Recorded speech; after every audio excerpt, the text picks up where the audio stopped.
Hello नमस्कार दोस्तों, स्वागत है आपका सिविल्स एजुकेशन में। आई दृष्टि हम लोगों की लगभग कंप्लीशन पे है। ये सेकंड लास्ट वीडियो रहेगा, ठीक है। इसके बाद जो वीडियो रहेगा लास्ट, वो खेल का रहेगा, ठीक है। उसके पहले की चीज़ें जो है वो इस वीडियो में है। संक्षिप्तियों का कुछ पार्ट बचा हुआ था तो वही इसमें मेंशन किया हूँ। और ये जो करंट अफेयर्स पढ़ रहे हैं आप साल भर का, ये आई दृष्टि में जो दिया है वो सितंबर 2024 तक का कवर है, ठीक है। सितंबर 2024 तक का है। अगर एग्ज़ाम कमीशन, देखिए, अगर करा ही लेता है, ठीक है, दिसंबर में, तो फिर एक महीने का और पढ़ लीजिएगा, अक्टूबर मंथ का। मैं इसको कवर करा दूंगा। ये आई दृष्टि कंप्लीट कर लूँ तो फिर ये अक्टूबर मंथ का अलग से बना लूँगा और इसी में ऐड कर दूंगा, ठीक है। ये क्लास नंबर 17 रहेगी, ठीक है। क्लास नंबर 18 खेल की हो जाएगी, तो यहाँ पे आई दृष्टि खत्म हो जाएगा। क्लास नंबर 19 जो है वो बना दूंगा अक्टूबर मंथ का, ठीक है। तो सारा आपका कवर हो जाएगा। और इस क्लास में टॉपिक रहेंगे, ये संक्षिप्तियों के हैं कुछ टॉपिक। पुरस्कार बचा है, योजना परियोजनाएं पढ़ लेंगे, ऑपरेशंस पढ़ लेंगे, मीटिंग्स वगैरह, ये सम्मेलन वगैरह, और डेज दिवस, ठीक है। एक एक चैप्टर और है बुक्स का और खेल का। ये क्लास नंबर 18 में आ पाएगा, ठीक। चलिए शुरू कर लेते हैं, और वीडियो को लाइक सब्सक्राइब जरूर कर लीजिएगा। चलिए, यह राष्ट्रीय पुरस्कार सम्मान पढ़ेंगे। पहला टॉपिक पढ़ते हैं, पहला सम्मान पढ़ते हैं। पुरस्कार पहला राष्ट्रीय विज्ञान पुरस्कार 2024 पहला है, इसलिए इम्पोर्टेंट है।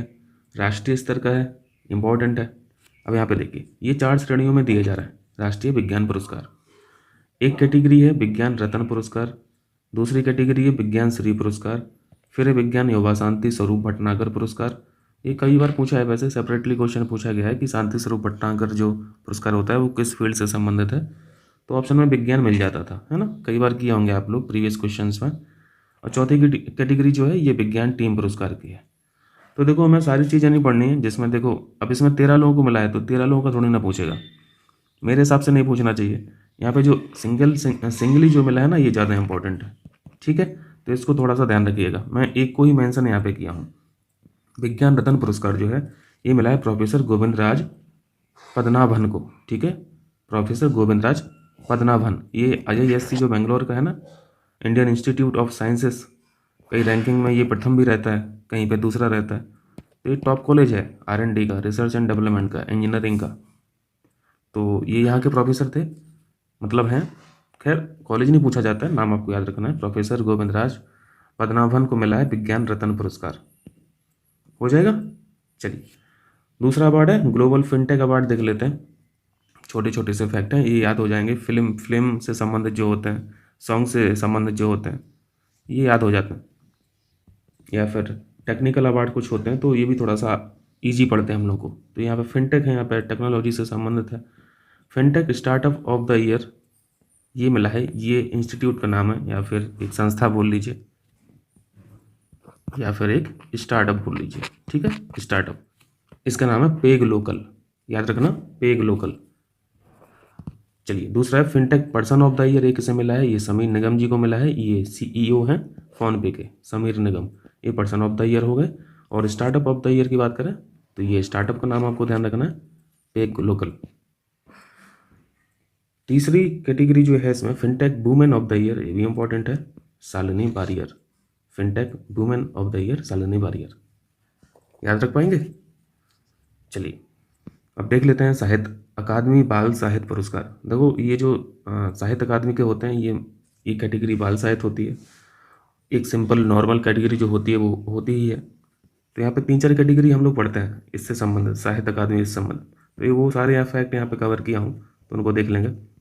अभी अभी हम लोग बाल साहित्य पढ़ रहे हैं, ठीक है। साहित्य अकादमी में जो बाल साहित्य पुरस्कार दिए जाते हैं उनको देख लेते हैं। हिंदी भाषा का अगर पूछा जाए, देवेंद्र कुमार आपको ध्यान रखना है, ठीक है। इनका जो कहानी संग्रह था, इसका नाम था 51 बाल कहानियाँ, 51 बाल कहानियाँ, ये नाम है इनके कहानी संग्रह का। इसके लिए दिया गया है बाल साहित्य पुरस्कार। हिंदी भाषा से, इंग्लिश भाषा से अगर पूछा जाए तो इनका नाम ध्यान रखिएगा, नंदिनी सेन गुप्ता। नंदिनी सेन गुप्ता, इनका जो संग्रह है कह लीजिए, या फिर इनका जो वर्क है, जो इनका काम है, वो ये है the blue horse and other amazing animals from Indian history. देखो, यहाँ पे सिर्फ इतना ही लिख के क्वेश्चन में आपसे क्वेश्चन पूछा जा सकता है, तो वो आपको लगने लगेगा कि ये डेज का क्वेश्चन है, दिवस का क्वेश्चन है, सॉरी, ये बुक्स का क्वेश्चन है ना। The blue horse and other amazing animals from Indian history, ये किसके द्वारा लिखी गई है, नंदिनी सेन गुप्ता। वहाँ पर नहीं ध्यान आएगा कि ये तो हम लोग बाल साहित्य में इसको पढ़ा था, इनको बाल साहित्य पुरस्कार भी मिला है इंग्लिश भाषा में। तो तमाम तरीके से क्वेश्चन फ्रेम करता है पीसीएस, तो ऐसे भी ध्यान रखना है। ये पूछ लेगा 51 बाल कहानियाँ, जो कहानी संग्रह है ये किसके द्वारा लिखी गई है, तो वहाँ पे एक ऑप्शन आपको देवेंद्र कुमार मिल जाएगा। ठीक है, तो अब आर्ट के साइड से पूछा जा सकता है, और ये जो इनका जो वर्क है, इनका जो काम है, काम के साइड से भी पूछा जा सकता है। ठीक है, दोनों तरीके से याद रखिएगा। नेक्स्ट टॉपिक है सरस्वती सम्मान 2023। अभी घोषणा 24 में हुई होगी, लेकिन अवार्ड 2023 का दिया गया है। ये दिया गया है प्रभा वर्मा को। प्रभा वर्मा ये मलयालम भाषा के साहित्यकार हैं, और इनकी जो काव्य कृति है इसका नाम है रौद्र साहित्यकम। ठीक है, इसको भी ऐसे ही याद रखना है जैसे अभी हम लोगों ने डिस्कस किया है। इनके काम के साइड से भी क्वेश्चन याद रखना है। रौद्र साहित्यकम किसके द्वारा या फिर किसकी काव्य कृति है? प्रभा वर्मा। इनको मिला है सरस्वती सम्मान इस काम के लिए। ठीक है, सरस्वती सम्मान। चलिए नेक्स्ट कीजिए। पर्यावरण संरक्षण के लिए डॉक्टर एम.एस. स्वामीनाथन पुरस्कार किसे मिला है? चंद्रकिशोर जायसवाल को। Very very important, doctor M S. Swaminathan पुरस्कार चंद्रकिशोर जायसवाल को। अब ये बताने की तो बिल्कुल भी जरूरत नहीं है कि एम.एस. स्वामीनाथन किस फील्ड से जुड़े हैं, है ना। हरित क्रांति आप लोग पढ़े ही हैं। मिस अर्थ इंडिया 2024 कौन बना है? मिस अर्थ इंडिया 2024 ये महाराष्ट्र की गौरी गोथांकर है, इनका नाम है गौरी गोथांकर। लोकमान्य तिलक राष्ट्रीय पुरस्कार 2024, लोकमान्य तिलक ये किस किस फील्ड में दिया जाता है? ये सोशल सर्विस में दिया जाता है। ठीक है, सोशल सर्विस में, समाज की सेवा के लिए दिया जाता है। इनका नाम है सुधा मूर्ति, ये राज्यसभा की सदस्य हैं सुधा मूर्ति। क्लियर है? चलिए नेक्स्ट कीजिए। पहला ओमन चांडी लोक सेवक पुरस्कार, ये एक बार क्वेश्चन पूछा गया है, मतलब ओमन चांडी लोक सेवक पुरस्कार पूछा जाता है, इंपॉर्टेंट है। ये दिया गया है राहुल गांधी को, ध्यान रखना है। ओमन चांडी लोक सेवक पुरस्कार। विश्व हिंदी सम्मान 2024 ये मिला है डॉक्टर उषा ठाकुर को। कई बार आपको पढ़ना है यार, ठीक है, करंट अफेयर्स कई बार आपको पढ़ना है, तभी सारी चीज़ें याद रहेंगी। और ख़ासतौर से ये जो संक्षिप्तियाँ होती हैं इनको याद रखना थोड़ा सा कठिन होता है, क्योंकि इस चैप्टर में इतने फैक्ट पढ़ लेते हैं हम लोग, इतने फैक्ट पढ़ लेते हैं तो वो घूमता रहता है, मिक्सअप हो जाता है पूरा। तो कोशिश कीजिएगा कि ज़्यादा से ज़्यादा आप लोग रिवीजन कर सकें करंट अफेयर्स का, ताकि रिजल्ट आपका बेस्ट रहे। तो विश्व हिंदी सम्मान ध्यान रखना है डॉक्टर उषा ठाकुर। ये देखिए पहला उत्तर प्रदेश गौरव सम्मान, ये 2023-2024 का अवार्ड है, पहला है इसलिए बहुत इंपॉर्टेंट है, डबल स्टार मार्क कर दे रहा हूँ। डॉक्टर ऋतु करिथल श्रीवास्तव, डॉक्टर ऋतु करिथल श्रीवास्तव ये इसरो के वैज्ञानिक हैं, और दूसरे हैं नवीन तिवारी, ये उद्यमी हैं। दो लोगों को उत्तर प्रदेश गौरव सम्मान मिला है, पहला वाला। ये आपको याद रखना है, क्वेश्चन पूछे जाने की पूरी संभावना है। देखें नेक्स्ट, इंदिरा गांधी शांति निशस्त्रीकरण एवं विकास पुरस्कार 2023 ये मिला है डैनियल बनेलबोइम को और अली अबू अब्बाद को। ये पियानो वादक हैं पहले वाले डैनियल साहब, और दूसरे वाले फिलिस्तीनी शांति कार्यकर्ता है। ठीक है, इस पर भी डबल स्टार मार्क कर लीजिए, पूछा जाता है क्वेश्चन। चलिए नेक्स्ट कीजिए। 58 बार इसका नंबर याद रखना है, ठीक है, नंबर में पूछता है। ज्ञानपीठ अवार्ड 58 ज्ञानपीठ पुरस्कार मिला है जगत गुरु रामभद्राचार्य को और गुलजार को। ठीक है, दो लोगों को मिला है, दो लोगों को मिला है। उत्तर प्रदेश संस्कृत संस्थानम पुरस्कार, इसमें कुछ अवार्ड दिए जाते हैं, जो इंपॉर्टेंट है बस वही मैं मेंशन किया हूँ। अवार्ड 2022 का था, घोषणा अभी 2024 में हुई है। इसका जो सबसे बड़ा अवार्ड है इस संस्थान का वो है विश्व भारती पुरस्कार। विश्व भारती पुरस्कार मिला है प्रोफेसर रहेश बिहारी द्विवेदी।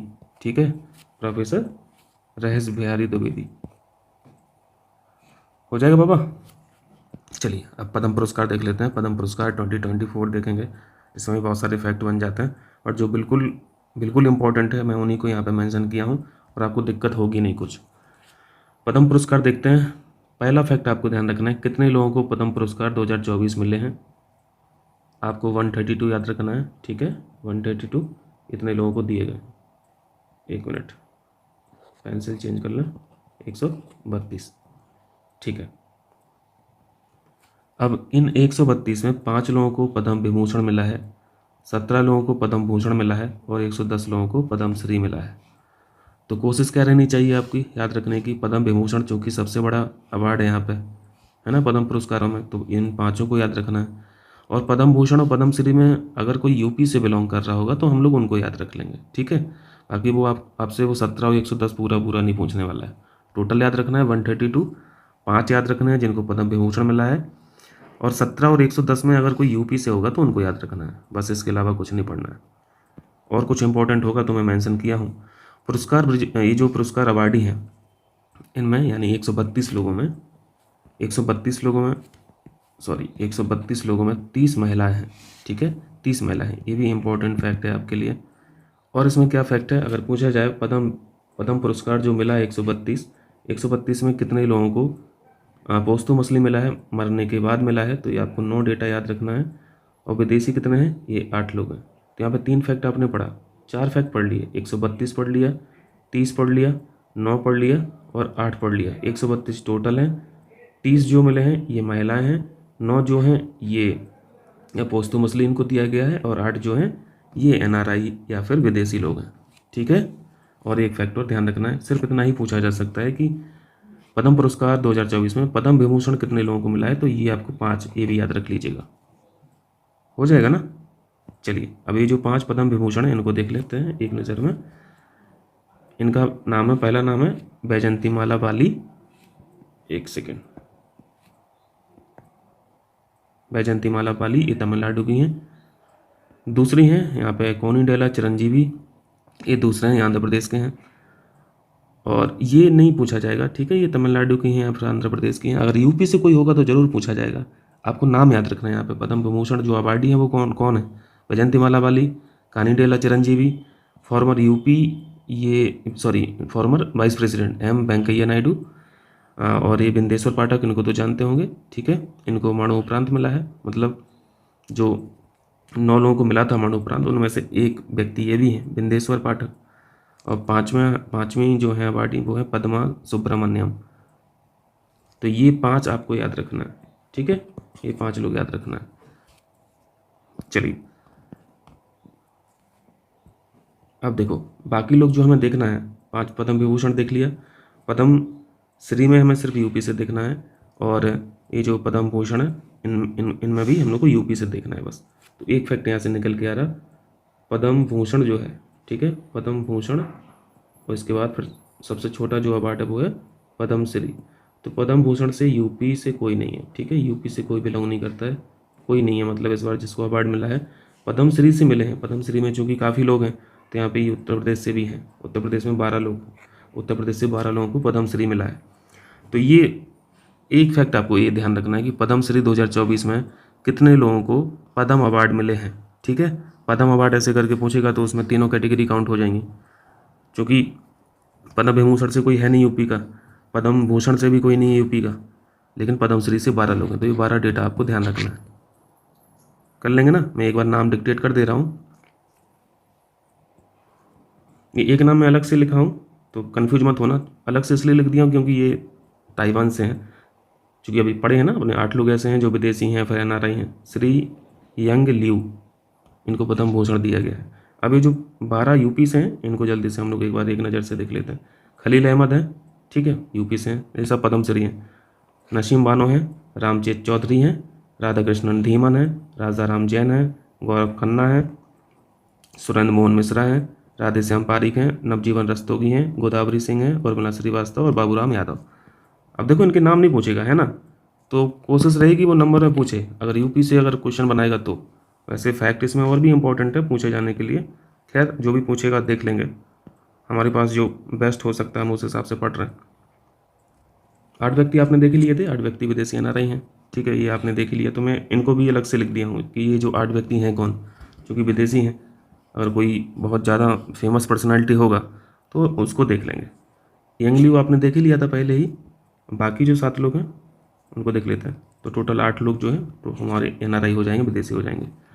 एक हैं चार्लोटे चॉपिन, ये योगा कुछ सिखाते होंगे, फ्रांस से हैं। पियरे सिलेवन, फिर ऐसा सिंद्रन मुथुबेल, फ्रेड नेग्रेट, रवि प्रकाश सिंह, मैक्सिको के NRI होंगे, ये NRI हैं मतलब मैक्सिको में रहते हैं। किरण व्यास और रिजवाना चौधरी। तो देखो अब ये जो 8 लोग हैं इसमें NRI भी हैं और फॉरेनर भी हैं, मैं एक बार फिर से आपको रिवाइज करा दे रहा हूँ। 132 ध्यान रखना है, 30 याद रखना है, 9 8 याद रखना है, 8 याद रखना है, 5 याद रखना है और 12 याद रखना है। हो जाएगा भाई। 132 क्या है? टोटल पदम अवार्ड है। 30 क्या है? महिलाएं हैं। 9 क्या है? ये पोस्तु मछली हैं। 8 क्या है? ये अभी देख ही रहे हैं विदेशी NRI हैं। 5 क्या है? ये पद्म विभूषण है। 12 क्या है? ये 12 पद्म अवार्ड में 12 यूपी से हैं। ठीक है, यूपी से पद्म विभूषण में कोई नहीं है, पद्म भूषण से भी कोई नहीं है। हो गया याद? चलिए चलिए व्यास सम्मान देख लेते हैं। अभी सरस्वती सम्मान देखा था, व्यास सम्मान देख लीजिए। व्यास सम्मान ये किसको मिला है? ये पुष्पा भारती को मिला है। ठीक है, सॉरी हाईलाइटर कर लूँ। पुष्पा भारती, इनका जो संस्मरण है, इनका जो काम है वो है याद है, याद है और याद है। क्वेश्चन उल्टा पूछेगा, ध्यान रखना। याद है और याद है, ये किसका संस्मरण है? पुष्पा भारती लगा देना, तब आपको ध्यान आएगा कि हाँ इनको तो व्यास सम्मान मिला था। वो जब आप रीचेक करेंगे, जब आपका पेपर हो जाएगा, शाम को मिलाएंगे, तब आपको ध्यान आएगा कि यार ये तो वही हैं जिनको व्यास सम्मान मिला था। देखिए साहित्य अकादमी युवा पुरस्कार, अभी बाल पुरस्कार देखा था, अब युवा पुरस्कार देखेंगे। ये भी इम्पोर्टेंट है, ठीक है, बहुत इम्पोर्टेंट है। यहाँ पे साहित्य अकादमी युवा पुरस्कार पढ़ेंगे। हिंदी भाषा से हैं गौरव पांडे। ठीक है, इनका कविता संग्रह जो है वो है स्मृतियों के बीच घिरी है पृथ्वी। दूसरा है के वैशाली, इन्होंने लिखा है, देखो ये हिंदी से हैं ऊपर वाले गौरव पांडे, दूसरे वाले इंग्लिश से हैं। Homeless, growing up lesbian and dyslexic in India. ये काम, ये जो कविता संग्रह है या फिर जो इनकी रचना है या फिर पुस्तक है, ये लिखा है, ये लिखी गई है के वैशाली के द्वारा। हो जाएगा दोनों लोग याद, इंग्लिश भाषा के और हिंदी भाषा के। चलिए ये युवा पुरस्कार देख लिए। अब यहाँ पे देखते हैं प्रधानमंत्री राष्ट्रीय बाल पुरस्कार। ये प्रधानमंत्री यहाँ पे आगे लिखा हुआ है पुरस्कारों के, देखें यह क्या है। प्रधानमंत्री राष्ट्रीय बाल पुरस्कार 2024। बाल पुरस्कार ये जो प्रधानमंत्री वाले हैं, ये 19 बच्चों को दिए गए हैं। उत्तर प्रदेश से 2 लोग हैं, बस इन्हीं को ध्यान रख लेना है आपको। एक है अनुष्का पाठक, ये कला संस्कृति में इनका काम है, और दूसरे हैं आदित्य यादव, ये खेल से संबंधित हैं। ये हो गए प्रधानमंत्री राष्ट्रीय बाल पुरस्कार। 19 बच्चों को मिले हैं, 19 में से 2 यूपी से हैं, अनुष्का पाठक और आदित्य यादव। ठीक है भाई, चलिए अपनी आई दृष्टि में पेज नंबर 182 पे आ जाइए। अब हम लोग पढ़ेंगे अंतर्राष्ट्रीय पुरस्कार, जल्दी से देख लेते हैं। रमन मैग्सेसे पुरस्कार देखेंगे सबसे पहले। एक का नाम है यहाँ पे फुंतसो कर्मा। ठीक है, फुंतसो कर्मा आपको दिख रहा है। दूसरे का नाम है गुएन श्री फुआंग, वियतनाम के हैं। फरहान फरविजा इंडोनेशिया के हैं।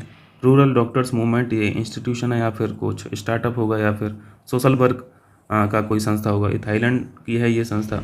ठीक है, या मूवमेंट हुआ होगा कुछ क्रांतिकारी परिवर्तन के लिए, तो वो होगा। 5वां है यहाँ पे मियाजाकी हयाओ, ये जापान से हैं। तो देखो इंडिया से यहाँ पे कोई बिलोंग नहीं कर रहा, तो यहाँ पे कम इम्पोर्टेंट हो जाता है ये क्वेश्चन।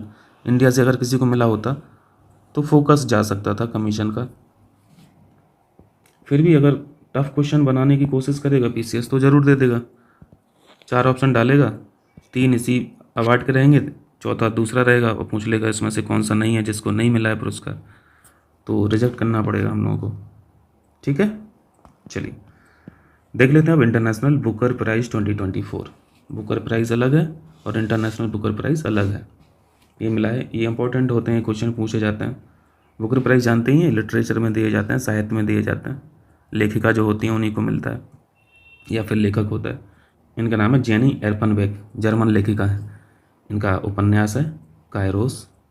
कायरोस पूछेगा कायरोस किसके द्वारा लिखा गया उपन्यास है, ऑप्शन में बिल्कुल देखिएगा जेनी एरपनबेक, और चूँकि फीमेल भी हैं इसलिए और इम्पोर्टेंट हो जाता है।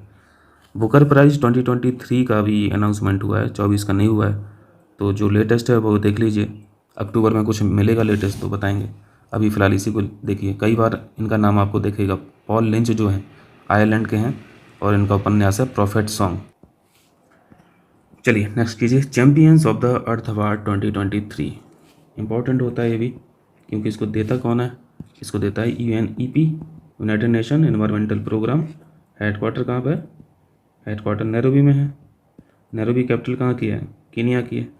ठीक है, और UNEP अगर दे रही है तो समझ में आता है कि ये किस फील्ड से संबंधित होंगे, काम क्या किया होगा इन लोगों ने, है ना। पर्यावरण से संबंधित ये काम है। Champions of the earth award, एक क्वेश्चन तो सिंपल ऐसे ही पूछा जाता है, पूछा भी है पीसीएस ने, champions of the earth award जो है वो कौन सी संस्था देती है, यूएनईपी, आपको दिख जाएगा।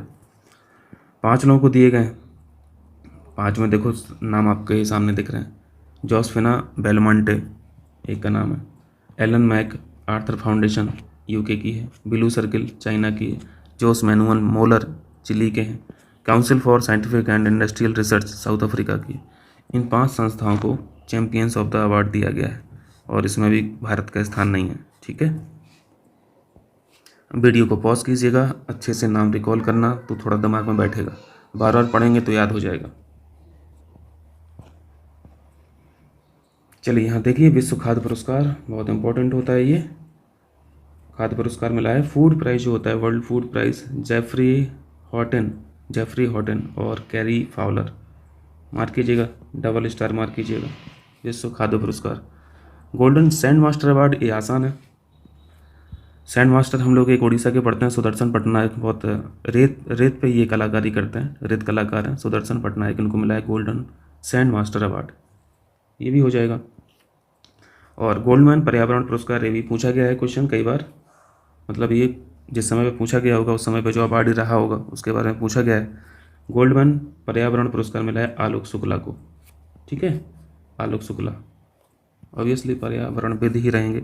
गोल्डमैन पर्यावरण पुरस्कार याद रहेगा, आलोक शुक्ला। चलिए देखिए, स्टॉकहोम वाटर प्राइज, ये सारे क्वेश्चन पूछे जा चुके हैं ना, ये प्राइस पूछे जाते हैं, इंपॉर्टेंट हैं। स्टॉकहोम वाटर प्राइज 2024, प्रोफेसर ताइकन ओकी, इनका नाम है प्रोफेसर ताइकन ओकी, जापान से हैं। स्टॉकहोम वाटर प्राइज इनको मिला है।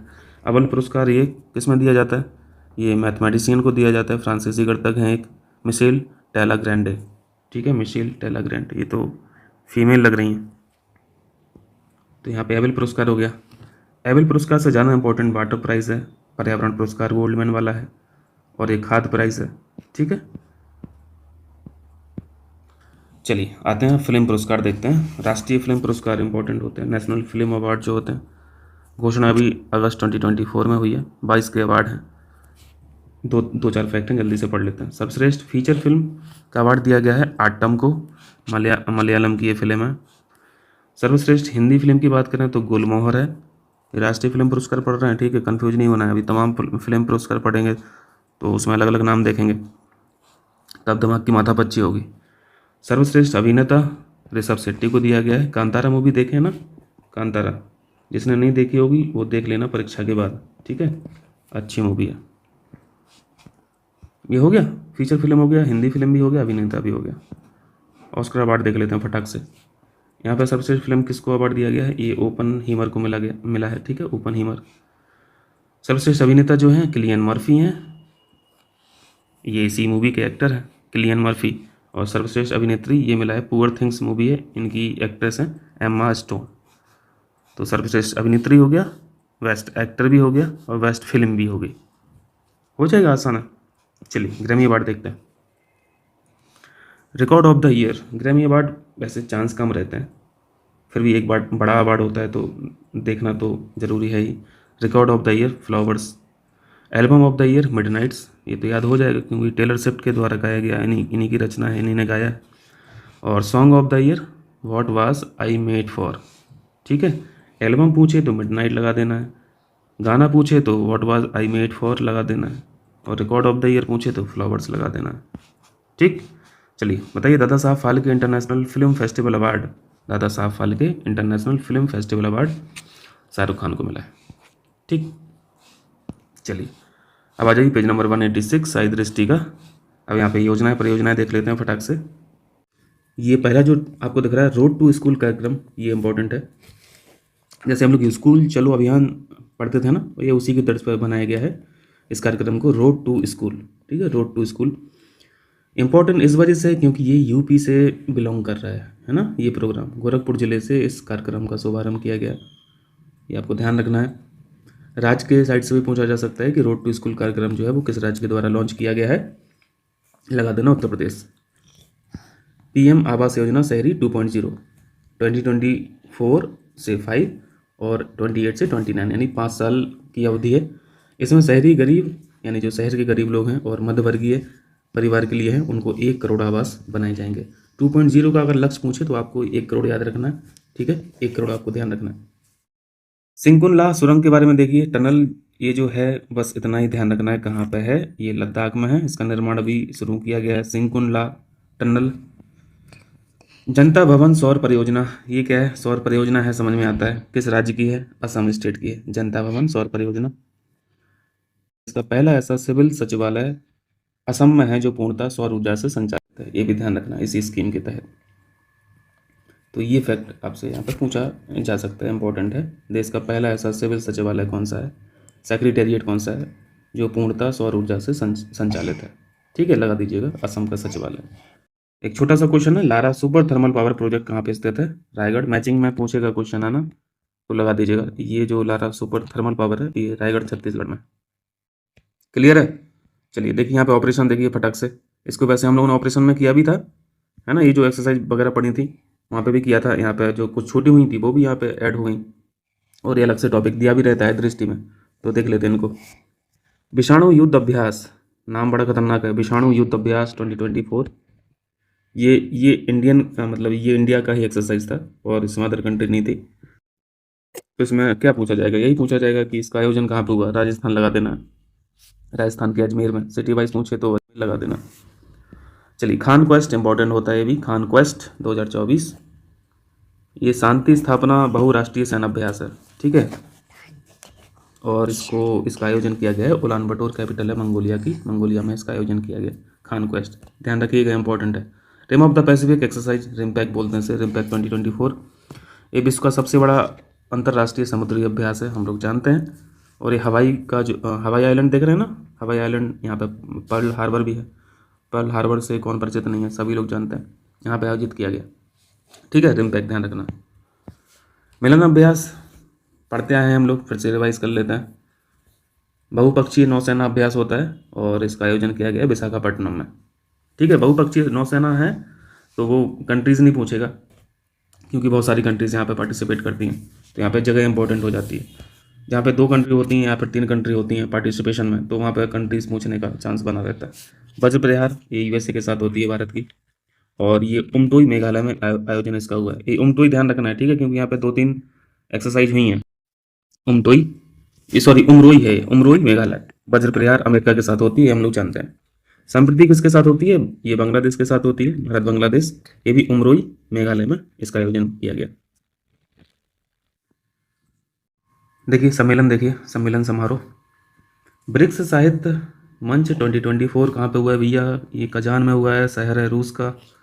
ब्रिक्स साहित्य मंच कजान में हो गया, ठीक। ग्रीन हाइड्रोजन पर अंतर्राष्ट्रीय सम्मेलन कहाँ पे हुआ है, भारत मंडपम, यहीं होते हैं अक्सर, है ना, न्यू दिल्ली में। ग्रीन हाइड्रोजन इंपॉर्टेंट है, ध्यान रखना। ग्लोबल आर्टिफिशियल इंटेलिजेंस शिखर सम्मेलन, AI ग्लोबल आर्टिफिशियल इंटेलिजेंस शिखर सम्मेलन हैदराबाद में हुआ है। बोरिंग लग रहा है ना ये सब, बोरिंग तो है ही, लेकिन क्वेश्चन आते हैं भाई, तो पूछना तो है ही, एग्जामिनर को पूछेगा वो। फर्स्ट अंतर्राष्ट्रीय सोलर महोत्सव 2024 पहला है, ISA के द्वारा किया जाता है, इसलिए इंपॉर्टेंट है। ISA यानी इंटरनेशनल सोलर अलायंस जो है, इसके हेडक्वार्टर भारत में है, गुरुग्राम में। तो ध्यान रखना है, इसका आयोजन जो हुआ है वो भारत में हुआ है, न्यू दिल्ली में हुआ है, ठीक है। देखें ई गवर्नेंस पर राष्ट्रीय सम्मेलन मुंबई में हुआ, ओके। राष्ट्रीय हिंदी विज्ञान सम्मेलन कहाँ पे हुआ, ये भोपाल मध्य प्रदेश में हुआ है, राष्ट्रीय हिंदी विज्ञान सम्मेलन 2024। चलिए विश्व शिक्षा सम्मेलन बताइए आप लोग, विश्व शिक्षा सम्मेलन अबू धाबी में, UAE, ओके। अंतर्राष्ट्रीय जलवायु शिखर सम्मेलन, वेरी वेरी इंपॉर्टेंट, ये भी न्यू दिल्ली में हुआ है, ये बहुत इंपॉर्टेंट क्वेश्चन है, इंपॉर्टेंट ये भी है, इंपॉर्टेंट ये भी है, किसको अनइम्पॉर्टेंट बोला, सारे इंपॉर्टेंट है। चलिए भारत 6G 2024 सम्मेलन, बहुत आसान सा क्वेश्चन बना देगा, जहाँ पे कुछ नहीं आए तो अगर तुक्का मारने का मन ही हो तो न्यू दिल्ली लगा देना, लेकिन तुक्के बहुत ज़्यादा नहीं मानने भैया, है ना, तुक्का रहे तो वो भी एक कैलकुलेटिव रहे, वो खतरनाक वाला तुक्का नहीं लगाना है। इंडिया स्किल्स 2024, इसको हम लोग पहले भी पढ़ चुके हैं, है ना, इसमें आई दृष्टि में सबसे बड़ी कौशल प्रतियोगिता, ये भी हम लोगों ने जाना था, न्यू दिल्ली में ऑर्गेनाइज हुई है। विश्व हाइड्रोजन शिखर सम्मेलन, अभी ग्रीन हाइड्रोजन पढ़ा था, वो भी आपको सीखना है न्यू दिल्ली में। और ये जो विश्व हाइड्रोजन शिखर सम्मेलन ये रोटरडैम में हुआ है, नीदरलैंड में, रोटरडैम नीदरलैंड में। विश्व ऊर्जा कांग्रेस 2024 रोटरडैम, ये भी रोटरडैम था, ये भी रोटरडैम है। यानी हाइड्रोजन अगर की बात हो तो रोटरडैम लगा देना, विश्व ऊर्जा की बात हो तो रोटरडैम लगा देना, लेकिन भविष्य ऊर्जा की बात हो तब आपको रोटरडैम नहीं लगाना है, तब अबू धाबी और यूएई लगाना है। ठीक है, अबू धाबी जो है शहर यूएई का, यहाँ पे भविष्य ऊर्जा शिखर सम्मेलन हुआ है। सिर्फ ऊर्जा अगर पूछे तो रोटरडैम लगा देना। ठीक, चलिए। बागवानी मेला राष्ट्रीय स्तर का था, राष्ट्रीय बागवानी मेला, ये बेंगलोर में हुआ है। ठीक है, रायसीना डायलॉग जो है हम लोगों ने पहले भी पढ़ के रखा है, नई दिल्ली में आयोजित होता है हमेशा ही लगभग। और इसकी जो थीम था, शीर्षक था इस डायलॉग का, वो था 4C, हम लोगों ने पढ़ा था, है ना, संघर्ष, प्रतियोगिता, सहयोग और निर्माण। 4C मतलब यही सी हो गया ना, एक सी का मतलब यहाँ पे कॉन्फ्लिक्ट हो गया। ठीक है, ये कॉन्फ्लिक्ट है, ये कंटेस्ट है, ये कंटेस्ट है, संयोग कोऑपरेशन हो गया, और निर्माण यहाँ पे कंस्ट्रक्शन हो गया। ठीक है, चतुरंग बोल रहा है इसको, तो ये शीर्षक याद रखिएगा। मुख्य अतिथि भी इंपॉर्टेंट है। मुख्य अतिथि जो रायसीना डायलॉग के रहे इस बार, ये ग्रीस के पीएम रहे। ग्रीस यानी पुराना नाम जो यूनान है, ग्रीस के पीएम, इनका नाम है क्रियाकोस मित्सोटाकिस। ठीक है, क्रियाकोस मित्सोटाकिस। तो बाय नेम भी पूछा जा सकता है कि रायसीना डायलॉग के मुख्य अतिथि कौन थे, बाय नेम पूछा जा सकता है, या फिर देश के पीएम करके ऑप्शन बना देगा, कर लेंगे। अंतर्राष्ट्रीय शिल्प मेला, ये भी लगभग यहीं होता ही है, सूरजकुंड में, फरीदाबाद, हरियाणा। अंतर्राष्ट्रीय शिल्प मेला। राष्ट्रीय युवा महोत्सव ये हुआ है नासिक, महाराष्ट्र में। ठीक है, ये महाराष्ट्र में हुआ है। चलिए, भारत अंतर्राष्ट्रीय विज्ञान महोत्सव। अंतर्राष्ट्रीय विज्ञान, देखो अभी विज्ञान से संबंधित पढ़े थे ना, अब यहाँ पे एक शब्द भारत भी जुड़ गया है, एक शब्द अंतर्राष्ट्रीय भी जुड़ गया है, तो यहाँ पे महोत्सव का नाम भी चेंज हो गया है। भारत अंतर्राष्ट्रीय विज्ञान महोत्सव फरीदाबाद में हुआ है, हरियाणा में। चलिए, गीता महोत्सव इंपॉर्टेंट है, हरियाणा कुरुक्षेत्र, लगा देना, पुराना फैक्ट है, हम लोगों ने सीखा था पहले भी। चलिए, कुछ संघ पढ़ लेते हैं, संगठन पढ़ते हैं। RIL के बारे में कुछ यहाँ पे इन्फॉर्मेशन थी, न्यूज़ थी। ये पहली भारतीय कंपनी बनी है जिसका जो रेवेन्यू है वो 10 लाख करोड़ प्लस हो गया है। ठीक है, 10 लाख करोड़ वार्षिक राजस्व को पार करने वाली पहली भारतीय कंपनी। मुकेश अंबानी जी लगा ले जाएंगे। माइक्रोसॉफ्ट के बारे में क्या है, माइक्रोसॉफ्ट ने एक सुपर कंप्यूटर विकसित किया है, स्टारगेट। और ये जो स्टारगेट है ये सुपर कंप्यूटर है और AI वर्जन का है, आर्टिफिशियल इंटेलिजेंस बेस्ड है, AI सुपर कंप्यूटर। अगर सिंपल इतना ही पूछा जाए कि ये स्टारगेट क्या है तो लगा देना ये AI सुपर कंप्यूटर है। दूसरा क्वेश्चन इस तरीके से पूछेगा, स्टारगेट को विकसित डेवलप किसने किया है, अमेजॉन लिख देगा, इन्फोसिस लिख देगा, माइक्रोसॉफ्ट लिख देगा, गूगल लिख देगा, माइक्रोसॉफ्ट लगा देना। ठीक है, न्यूरालिंक के बारे में हम लोग पहले पढ़े हैं, न्यूज़ में पढ़ते रहते हैं, अक्सर आता रहता है। न्यूरालिंक एलोन मस्क की कंपनी का नाम है। इंसान के अंदर ब्रेन चिप लगाने का दावा किया है अभी इस कंपनी ने, और इस ब्रेन चिप का नाम दिया है टेलीपैथी। तो पूछ लेगा टेलीपैथी, अभी हाल ही में ये जो नाम है चर्चा में था, ये क्या है टेलीपैथी, ब्रेन चिप लगा देना। ओके, चलिए, NTPC के बारे में कुछ यहाँ पे न्यूज है। ये भारत की पहली PSU है, पब्लिक सेक्टर अंडरटेकिंग है, PSU है, जो यहाँ पे लिस्ट की गई है विश्व के सर्वश्रेष्ठ नियोक्ता के रूप में। फोर्ब्स के द्वारा ये रिपोर्ट जारी की जाती है, इसने NTPC को ऐड किया है, विश्व के सर्वश्रेष्ठ नियोक्ता 2023 की सूची में इसको शामिल किया है। ये भारत की पहली PSU है। तो अगर PSU के बारे में क्वेश्चन पूछा जाए तो लगा देना NTPC। ठीक है, PSU लिखा रहेगा क्वेश्चन में, नहीं तो फिर वो ज़्यादा एम्प्लॉई नियोक्ता तो फिर रेलवे हो जाएगा ना, रेलवे के पास सबसे ज़्यादा कर्मचारी है, तो PSU है। PSU के बारे में क्वेश्चन पूछे तो NTPC लगाना। चलिए, SC/ST वर्ग के आरक्षण में उप वर्गीकरण अभी सुप्रीम कोर्ट ने मंजूरी दी है, पढ़े हो करंट अफेयर्स में। ठीक है, क्वेश्चन क्या पूछेगा, क्वेश्चन ये पूछेगा ये मामला कौन सा था। ठीक है, देवेंद्र सिंह वर्सेस पंजाब राज्य मामला है, Devendra Singh versus Punjab state case. इस फैसले में ये निर्णय दिया गया है सुप्रीम कोर्ट के द्वारा। तो इस केस का नाम आपको ध्यान रखना है। ठीक, इसके पहले भी ये जो सब कैटेगराइजेशन है SC और ST का, इस पर निर्णय आया था 2004 में। तो ये जो EB चेन्नैया वर्सेस आंध्र प्रदेश 2004 के फैसले को सुप्रीम कोर्ट में, इस फैसले में देवेंद्र सिंह के फैसले में इसको पलट दिया गया। इस वाले फैसले EB चेन्नैया वाले मैटर को यहाँ पर चेंज कर दिया गया और यहाँ पर मंजूरी मिल गई। तो ये दोनों ध्यान रखना है, किससे संबंधित है, यही पूछेगा। देवेंद्र सिंह वर्सेस पंजाब राज्य मामला किससे संबंधित है, ऐसे पूछ लेगा, उल्टा करके पूछ लेगा। लगा दीजिएगा, उपवर्गीकरण SC/ST। ठीक है, चलिए अब दिवस पढ़ते हैं। तो इसमें बहुत सारे तो हम लोग को आते भी हैं, जो नए हैं उनको बस मार्क कर लीजिएगा, जो आपके लिए नया हो वीडियो पॉज कर लेना और याद कर लेना। विश्व रेबीज दिवस ये 28 सितंबर। इसमें जो जहाँ पे थीम इंपॉर्टेंट है मैं मेंशन किया हूँ, जहाँ पे सिर्फ डेज ही है तो वो डेज ही है। विश्व रेबीज दिवस 28 सितंबर, ब्रेकिंग रेबीज बाउंड्रीज इस बार की थीम है। ठीक है, विश्व पर्यटन दिवस हम लोग जानते हैं 27 सितंबर को होता है। कई बार पूछा PCS का, PCS बहुत पूछा इस क्वेश्चन को। विश्व पर्यटन दिवस 27 सितंबर। विश्व पर्यावरण स्वास्थ्य, सिर्फ पर्यावरण नहीं है, ठीक है। पर्यावरण दिवस जो हम लोग पढ़ते हैं, वर्ल्ड एनवायरनमेंट डे 5 जून को पढ़ते हैं, ये पर्यावरण स्वास्थ्य है, ये एनवायरमेंटल हेल्थ डे है, ये 26 सितंबर याद रखना है। तो 5 जून के साथ आप 26 सितंबर भी याद रखें, ठीक है। तो ये पर्यावरण से संबंधित हो गई। कुछ भी कोडिंग बना के कर लीजिए, या पर्यटन से पहले पर्यावरण स्वास्थ्य वाली बात होती है तो एक दिन पहले लगा देना, ठीक है। 27 सितंबर से एक दिन पहले 26 सितंबर हो गया। विश्व शांति दिवस ये 21 सितंबर को होता है। शांति की संस्कृति का विकास करना इस बार की थीम है, ये थीम है 21 सितंबर शांति।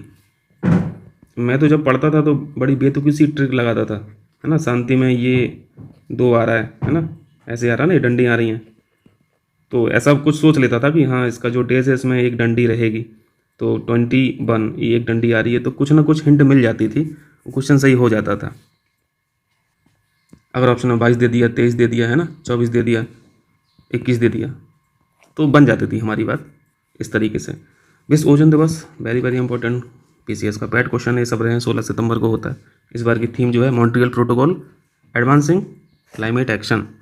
Montreal protocol advancing climate action कब लागू हुआ था ये बताएंगे, कमेंट करके बताइए, ईयर बताइए। मॉन्ट्रियल है कहाँ की जगह ये भी बताइए। अंतर्राष्ट्रीय साक्षरता दिवस देखिए 8 सितंबर, आसान है, पहले से पढ़े हैं, इसमें कुछ नया नहीं है, पहले से पढ़ते आ रहे हैं। राष्ट्रीय खेल दिवस भी 19 अगस्त को होता है, मेजर ध्यानचंद की जयंती पर, ठीक है। जल सप्ताह देखिए, जल सप्ताह 25 से 29 अगस्त इस बार आयोजन हुआ है, विश्व जल सप्ताह 25 से 29 अगस्त। संस्कृत दिवस इंपॉर्टेंट हो सकता है क्योंकि ये नहीं हम लोग नॉर्मली पढ़ते हैं। 19 अगस्त याद रखना, यह दिवस रक्षाबंधन के दिन मनाया जाता है, तो डेट बदलती रहती है, तो ये 2024 का है। विश्व संस्कृत दिवस 2024 का जो है 19 अगस्त को यहाँ पे ऑब्जर्व किया गया, क्योंकि कल्चर संस्कृति की बात आजकल हो रही है ना, तो इस वजह से मैं मेंशन कर दिया हूँ। इंपॉर्टेंट वैसे कम ही है क्योंकि हर साल चेंज होता है।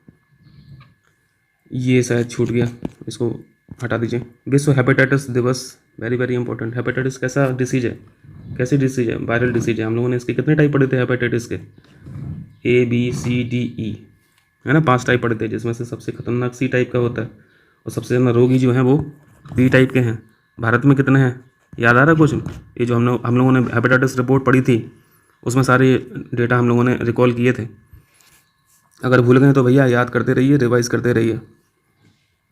इसकी थीम बहुत ज़्यादा इंपॉर्टेंट है, इट्स टाइम फॉर एक्शन। इससे पता नहीं चल रहा कि ये किसकी थीम हो सकती है। ऑप्शन में क्लाइमेट चेंज का कुछ लिख देगा तो आप लगा के आ जाओगे, बट ये है विश्व हेपेटाइटिस डे की, ठीक है। तो पॉसिबिलिटी रहेगी ये थीम के साइड से क्वेश्चन पूछे। विश्व मस्तिष्क यानी ब्रेन डे जो है, ब्रेन डे होता है 22 जुलाई को, 22 जुलाई को ब्रेन डे हो गया। विश्व युवा कौशल दिवस इंपॉर्टेंट है। यूथ स्किल डे होता है 15 जुलाई को, शांति और विकास के लिए युवा कौशल, ओके। पॉपुलेशन डे हम लोग जानते हैं 11 जुलाई को होता है, और इस बार की जो थीम है to leave no one behind, ठीक है, count everyone, to leave no one behind, count everyone. योग दिवस जानते हैं 21 जून को है, थीम है स्वयं और समाज के लिए योग, स्वयं और समाज के लिए योग 21 जून। शरणार्थी दिवस वेरी वेरी इंपॉर्टेंट, बहुत समस्या ये हमेशा बनी रहती है ना ग्लोबल लेवल पर, 20 जून ध्यान रखना। मैचिंग में क्वेश्चन पूछेगा, एक सिंगल नहीं पूछने वाला PCS, ठीक है, वो 4 जानकारी पूछेगा एक ही क्वेश्चन में आपसे। खैर मैचिंग वाले क्वेश्चन हो जाते हैं, अगर एक भी बन जाता है तो पॉसिबिलिटी रहती है हम लोगों की सही कर ले जाएं, फिर भी ध्यान रखना। 20 जून शरणार्थी दिवस। विश्व बाल श्रम निषेध दिवस 12 जून।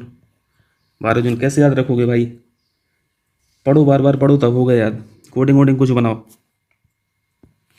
World Environment Day, Environment Day हम लोग जानते हैं 5 जून। Our land our future, BR generation restoration, ये इस बार की थीम है, तो वो थीम के साइड से क्वेश्चन पूछने की कोशिश करेगा। अंतर्राष्ट्रीय जैव विविधता दिवस बहुत पुराना है ना, 22 जून पढ़ते रहते हैं, 22 जून पढ़ते हैं हम लोग, 22 मई पढ़ते हैं, 22 अप्रैल भी पढ़ते हैं, है ना। 22 मई यहाँ पे देख रहे हैं, योजना का हिस्सा बने, बहुत इंपॉर्टेंट थीम, मार्क कीजिए, योजना का हिस्सा बने। कैसे पता चलेगा बायोडाइवर्सिटी डे की ये थीम है, ध्यान रखना, योजना का हिस्सा बने 22 मई। मधुमक्खी डे भी याद रखना है, गौरैया दिवस पूछा जा सकता है तो मधुमक्खी दिवस भी पूछा जा सकता है। बताएंगे कब होती है, चलो हिंट कर देते हैं, मार्च में होता है, कमेंट करके आप लोग बताइए। मधुमक्खी दिवस जो है ये सेलिब्रेट करते हैं 20 मई को, 20 मई को। मलेरिया दिवस 25 अप्रैल, पुराने फैक्ट हैं, पढ़ते रहते हैं प्रीवियस क्वेश्चंस में। पृथ्वी डे प्रीवियस में पढ़ते ही रहते हैं 22 अप्रैल। थीम हर साल की बदलती है तो ध्यान रखिए, प्लानट वर्सेस प्लास्टिक, बहुत इंपॉर्टेंट थीम है, प्लानट वर्सेस प्लास्टिक। ठीक है भाई, चलिए। विश्व हीमोफीलिया दिवस देखिए 17 अप्रैल को होता है। विश्व स्वास्थ्य डे बहुत इंपॉर्टेंट, पर्यटन दिवस पड़ा था 27 तारीख को। स्वास्थ्य, स्वास्थ्य से 7 याद रखें, स्वास्थ्य से 7 अप्रैल, मेरा स्वास्थ्य मेरा अधिकार। क्षय रोग यानी टीबी रोग जो है ये 24 मार्च को होता है।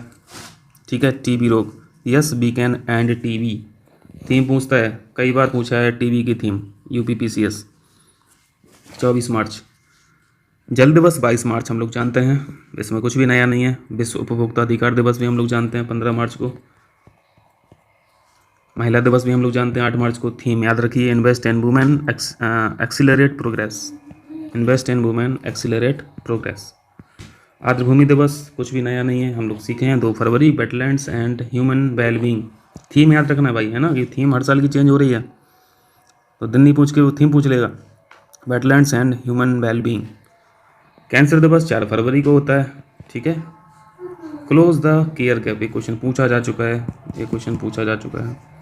विश्व कुष्ठ रोग यानी लेप्रोसी जो डिसीज़ है, कुष्ठ रोग होता है 28 जनवरी को। ठीक है, गांधी जी से जुड़ी कुछ घटना याद है, बीट लेप्रोसी इस बार की थीम है, ध्यान रखिएगा 28 जनवरी। मृदा दिवस 5 दिसंबर, very very important, Soil Day पूछा जाता है। सेफ सॉइल प्रोग्राम भी चल रहा है ना, सदगुरु का, मिट्टी बचाओ सबसे पहले तो। एड्स दिवस 1 दिसंबर को। ठीक है, थीम इंपॉर्टेंट है, लेट कम्युनिटीज़ लीड। ठीक है, लेट कम्युनिटीज़ लीड। विश्व बाल दिवस 20 नवंबर। चलिए, शौचालय दिवस पूछा एक बार, है ना, क्योंकि ये दिवस नया है, बहुत पुराना नहीं है, बहुत समय से नहीं है, ये भी कुछ सालों पहले ही आया है। विश्व शौचालय दिवस 19 नवंबर। मधुमेह डे, डायबिटीज़ डे 14 नवंबर को होता है। पोलियो दिवस 24 अक्टूबर को होता है। अंतर्राष्ट्रीय बालिका दिवस ये 11 अक्टूबर को होता है। अब देखो, एक दो क्वेश्चन पूछा जाना है डेज से, तो अब याद कैसे भी आप जैसे चाहें वैसे याद रखिए, कोडिंग वोडिंग बना के कुछ भी कीजिए, बट याद आपको रखना पड़ेगा। शौचालय हो गया, मधुमेह हो गया, पोलियो हो गया, बालिका दिवस हो गया। विश्व पर्यावरण दिवस होता है 2 अक्टूबर को, ये तो याद हो जाना चाहिए। पूछा एक बार पर्यावरण, हैबिटेट डे जो होता है। विश्व जैव ईंधन बायोफ्यूल की भाई बात चल रही है ना आजकल, फ्यूचर फ्यूल है तो दिवस याद रखें 10 अगस्त। अर्थ ओवरशूट डे वेरी इंपॉर्टेंट, 1 अगस्त को ऑब्जर्व करते हैं। और राष्ट्रीय डेंगू दिवस होता है 16 मई को। तो डिजीज़ के भी डेज हम लोगों ने काफ़ी पढ़ लिया, अब इसको वही है कि बार बार आप देखेंगे तो याद रहेगा, ठीक है, नहीं तो फिर भूल जाएगा, एक बार की मेहनत बेकार हो जाएगी बेमतलब में। तो प्लीज़ 2 to 3 टाइम्स आपको रिवाइज़ करना है। तो ये आज का हो गया, ठीक है। अब ये हम लोगों का सेकंड लास्ट वीडियो था, लास्ट वीडियो बचा है। लास्ट वीडियो में हम लोग बुक्स करेंगे, ठीक है, इंपॉर्टेंट बुक्स, और ये खेल का जो है, ठीक है, खेल का। तो वीडियो नंबर क्लास नंबर रहेगी वो 18, और क्लास नंबर 18 से हम लोग का यहाँ पे आई दृष्टि हो जाएगा ख़त्म, ठीक है। मैं PDF सेंड कर दूँगा, बढ़िया से प्रिंट आउट निकाल लीजिएगा और पढ़िएगा, रिवाइज़ कीजिएगा। ये जो आप प्रिंट आउट जब निकालेंगे तो एक पेज पे एक मत कीजिएगा, ठीक है, नहीं तो पेजेस ज़्यादा हो जाएंगे। ये जो पेजेस हैं डायरी वाले पेज हैं, छोटे पेज हैं, तो आप जहाँ पे भी प्रिंट कराने जाएँ उससे बोल दीजिएगा कि एक A4 साइज़ पे 2 पेज आना चाहिए इस वाली PDF के, ठीक है। तो आसान हो जाएगा, पैसा कम खर्च होगा आप लोगों का। तो मिलते हैं फिर क्लास नंबर 18 में, लास्ट वीडियो में। Thank you.